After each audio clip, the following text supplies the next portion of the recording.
question of the day is, would you go through your man's phone?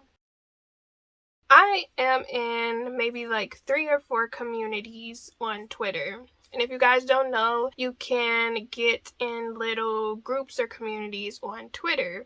Some of them are private, but many of them are public. You can join in, depending on what the requirements are. So there are a few groups that I am in where practically a few times a day almost, I see people talking about the topics of going through their man's phone. And a lot of the girls end up just doing it so casually.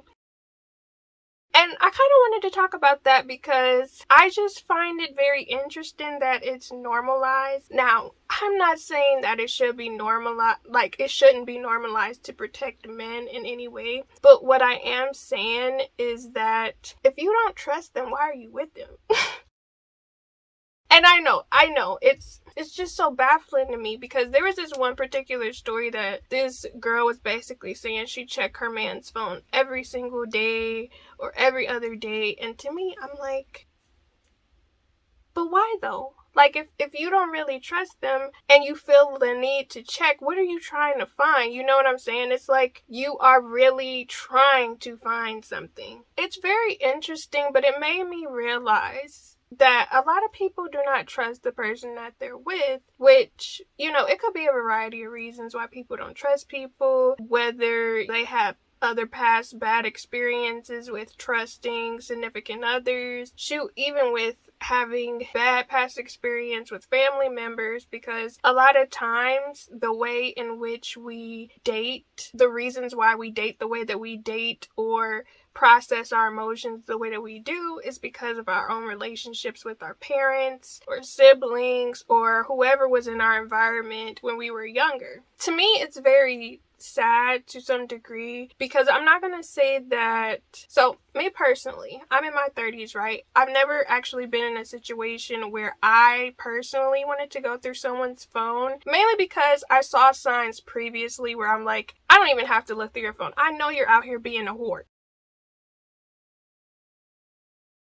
I think that's the thing too, because within a lot of these topics that different girls, different women would bring up, they would share how they had past experiences where the men would cheat on them. They would get into arguments about stuff that was problematic within their phone. And it's like, you see the signs, yet you're still there. It's always that saying of when you go looking for something, you gonna find it, or something along the lines. If y'all know what the actual quote is, put it in the comments down below because I can't remember.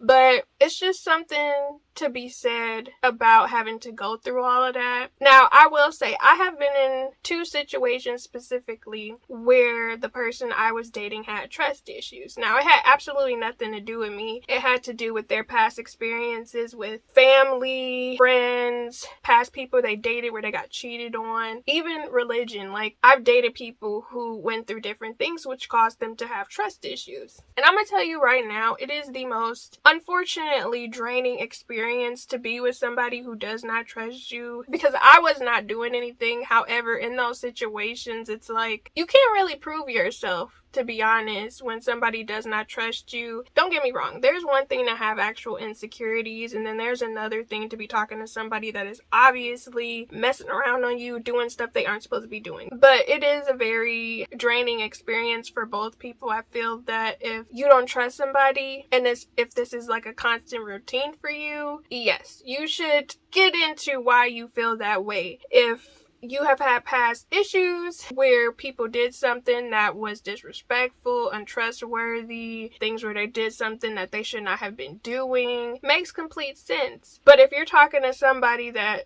hasn't done anything wrong and you're accusing them, or you feel the need to go through their phone, there's a bigger issue here. And to be honest, I do recommend people go to therapy if they're going through something like this, where if there's nothing popping up and you just feel the need to always check, I do feel like people should go to therapy. And to me, there's nothing wrong with going to therapy. I've had different therapy sessions where I have went in the past. It was more like a counselor, but it does help to talk to somebody, and sometimes people can actually target what the issue is or why you have that connection to always having an issue with the need to know, the need to check check someone's phone, the trusting of the issue. Now, if you know somebody is doing stuff to you and you feel the need to check, to me, I'm just like, break up. It does not make sense to keep talking to somebody and you want to check their phone, in my opinion, because again, why are you with them? Why are you with them if you feel like you can't trust them to their own devices? To me, it just does not make sense to stay with someone that you know is doing something that you don't like, because in my opinion, I am a strong believer, especially at my age now, I am a strong believer if you have an issue with someone, you talk to your significant other about it, and you're like, this makes me feel uncomfortable, or I feel like this is disrespectful, and if they don't fix it and they don't change it, that's not the person for you. If they are steadily disrespecting your relationship, stepping outside of your relationship, flirting with other people, doing stuff that makes you not feel good about where you stand in your relationship, or if it makes you question or wonder what y'all even doing, if it's a situationship, what's going on, it's like, why are you still with them? I hate to say it, but I do feel like, because I don't want anybody to take this negatively, because I have been in situations where I have stayed with people that did me dirty, cheated on me, I took them back, or disrespected me where they would flirt with people when it was very inappropriate, and you know for a fact if you did that to them, they would feel some type of way.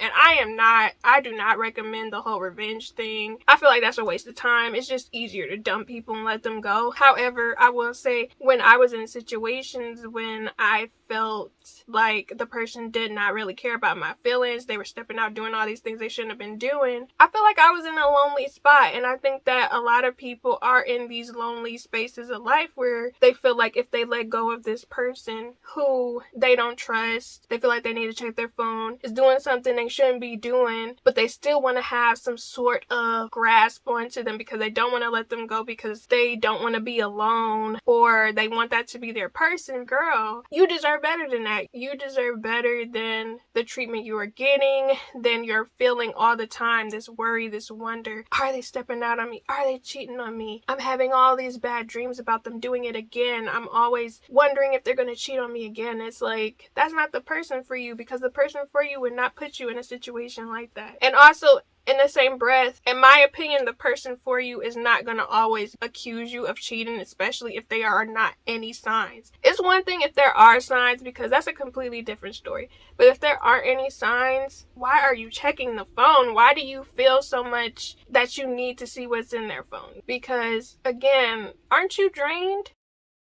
Are you not tired of looking, you know? And again, I don't want to offend anybody, but it is just something to think about. As you get older, if you really want to have a long-term relationship, you don't want to be in a situation that drains you, okay? Because the older you get, the more life just be throwing stuff at you. You don't need to be worrying about if the person you with is cheating on you. I'm sorry, but at the end of the day, when you are dating somebody, when you are talking to somebody, they need to be making your life better. They're supposed to help your life, give you encouragement, happy times with them, trying new things with them, spending time together that is good times together.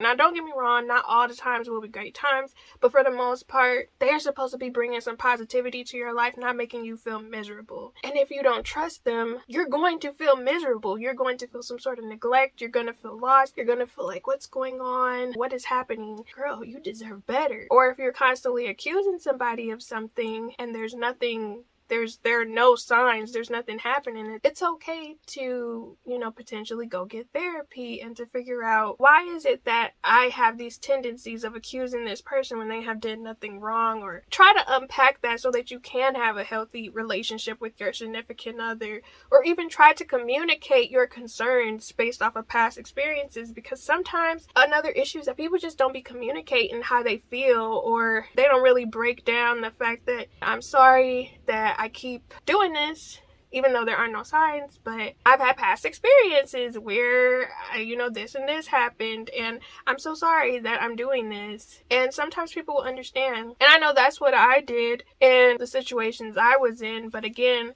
sometimes you cannot really help people to change their mind if they are naturally an untrusting person. It's no shade to those people. That's something they have to deal with on their own time, but I'm gonna tell you right now, it is very draining to be with somebody who is accusing you of something, especially when you're not doing anything, when you're minding your business, just working, or being with your family. You know, it is very tiring, draining, and it is overwhelming. Life be lifing. It's too much other stuff to be dealing with, and whoever you are with is supposed to add to your life, not take away from it. Adding stress is not ideal. And I say this all to say that I personally feel like if I ever have to check somebody's phone, that's not the person for me, but that's just how I operate. If I feel like I don't trust you, you're not the person I'm supposed to be with. If I feel like you're going to step out on me, if you're going to cheat on me at my grown age, that's not the person I'm supposed to be with. I want to say I did a video where I talked about how, and it might be on my Patreon, but I basically talked about how, you know, people talk about cheating and stuff. And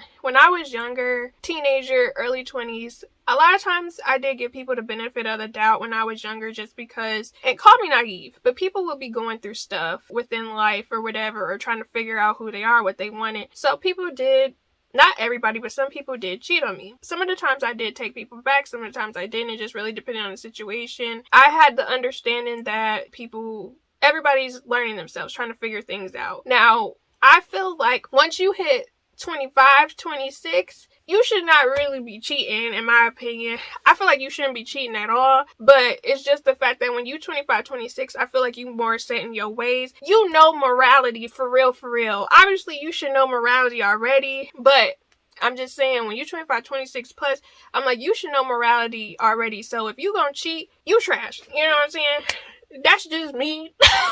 I'm like, you need to just be single, or you need to do what you're gonna do on your own time, away from somebody that actually wants a commitment from you. Because I do feel like that's disrespectful. People be like, oh, I'll be caught up in a moment. Pack it up. There's no way you can go through the motions of spending time with someone, knowing you got a girl, catching feelings for them, knowing you got a girl, making time for them, while you also lying to your girl, seeing them, planning to be intimate, kissing them, touching them, removing the clothes. It's like, at no point did you not think about your significant other? Absolutely not. Absolutely not. Anyways, I went off on a tangent, as I do, but I say this all to say that if you feel like you cannot trust the person you are with, in my personal opinion, you should not be with them. There are some times when people would benefit from going to therapy if they are accusing people of something where there's no actual, what's the word I'm thinking of? There's no actual evidence that they're doing something that they shouldn't be doing. But what are y'all thoughts? What do y'all think? Do y'all think it's okay to check your significant other's phone? And what is the reasoning behind you checking their phone? Are you actually looking for something? Do you feel like they could be doing something? Does it just make you feel good? Do you think that you should unpack that to them or in therapy? Do you think it has to do with past situations with other exes or parents even? Do you think it's okay? And if you don't think it's okay, why is that? Let me know in the comments down below. But yeah, make sure y'all check out my other chit chat discussions. I'm always talking about something over here. I'm just curious. Again, if I feel like I gotta check, you're not the one for me.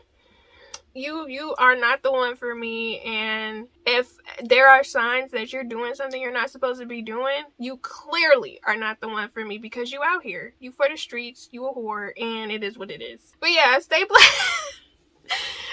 Stay blessed, stay positive. I'll be seeing y'all again soon.